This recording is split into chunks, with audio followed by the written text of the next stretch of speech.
Bine ați venit în bucătăria Sănătos de Mic. Sunt Diana Voican, medic pediatru și mă ocup cu nutriția copiilor.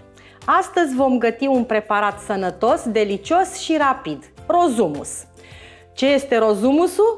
Rozumusul este un humus roz, așa cum îi spune și numele, și pentru a-l prepara avem nevoie de următoarele ingrediente. Năut, folosim năut din conservă, e mai comod, dar puteți folosi și năut uscat pe care să-l hidratați și să-l fierbeți conform instrucțiunilor de pe ambalaj. Folosim sfeclă roșie pentru a-i da culoarea roz evident, tahini, pastă de susan, lămâie, ulei de măsline, 2 căței de usturoi. Știu că copiii nu prea agrează usturoiul, dar este ok, nu se va simți.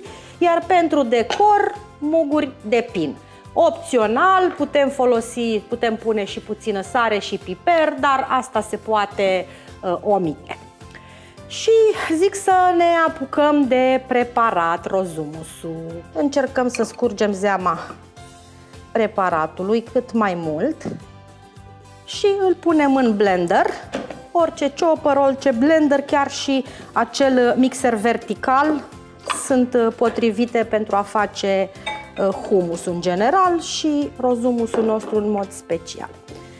Bun, după ce am pus năutul, punem și pasta de susan, cam 2 linguri.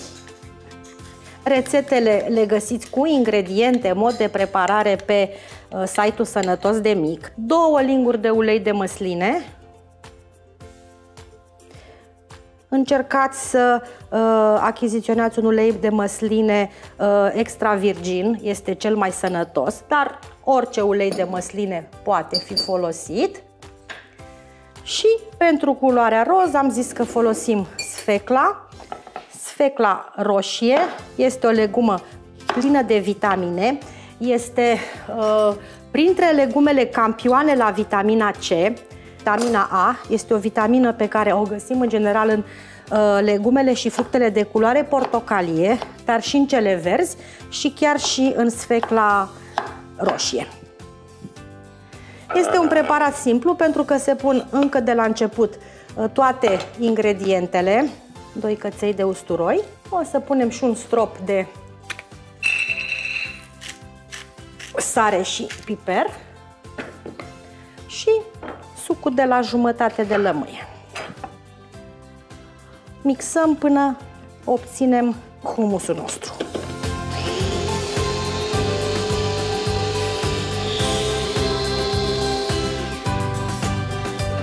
Și preparatul nostru este gata.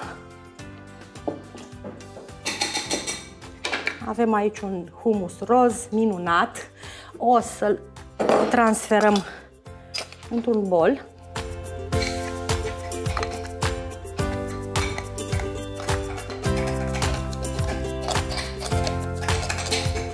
Muguri de pin. Mugurii de pin conțin ulei sănătos, uleiuri nesaturate și putem să-i punem și o frunzuliță de busuioc.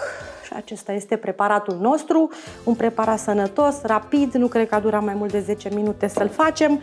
Conține ingrediente sănătoase cu aport de carbohidrați, de grăsimi sănătoase și de proteină. Năutul are și proteină și are și un gust delicios. Cel mai bine ar fi să avem o pâine proaspătă, făcută în casă, proaspăt scoasă din cuptor. Putem să o și prăjim, pâinea, sau pe o felie de ardei, dacă dorim să reducem consumul de carbohidrați.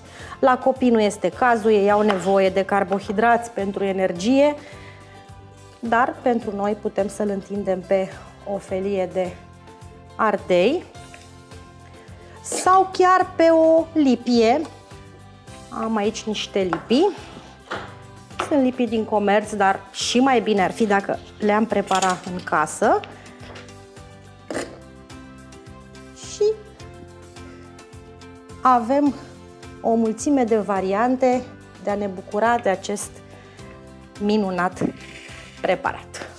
Vă doresc poftă bună și vă aștept în bucătăria Sănătos de Mic și pentru alte preparate.